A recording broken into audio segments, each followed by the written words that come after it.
বীরভূম থেকে বিজেপিকে হটানোর ডাক মমতার। বীরভূমে জনসভা থেকে জোরালো রাজনৈতিক বার্তা দিলেন মমতা ব্যানার্জি।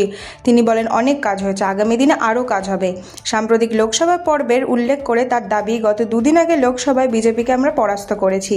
এছাড়া 2026-এর লক্ষ্যে আত্মবিশ্বাসী সুরে মুখ্যমন্ত্রী জানান, 26-এ বাংলা জিতে দিল্লি থেকে বিজেপিকে হটাবো। তৃণমূল নেত্রীর এই বক্তব্যে স্পষ্ট, আসন্ন নির্বাচনের আগে রাজ্যের রাজনীতিতে লড়াই আরও তীব্র হতে চলেছে।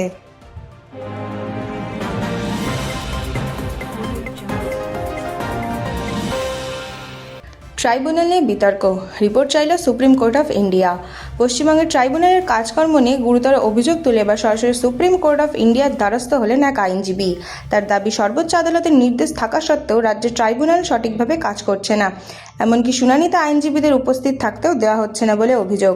শুধুমাত্র অনলাইন আবেদন গ্রহণ করা হচ্ছে বলেই জানানো হচ্ছে। এই প্রেক্ষিতে দ্রুত হস্তক্ষেপের আর্জি জানানো হয়েছে, কারণ আগামী 24 তারিখ রয়েছে এসআইয়ের মামলার পরবর্তী শুনানি। অভিযোগের প্রেক্ষিতেই আজই ক্যালকাটা হাইকোর্টের প্রধান বিচারপতির কাছ থেকে রিপোর্ট তলব করার কথা জানিয়েছে সর্বোচ্চ আদালত। এখন নজর, এই রিপোর্টের ভিত্তিতে কী পদক্ষেপ নেয় আদালত।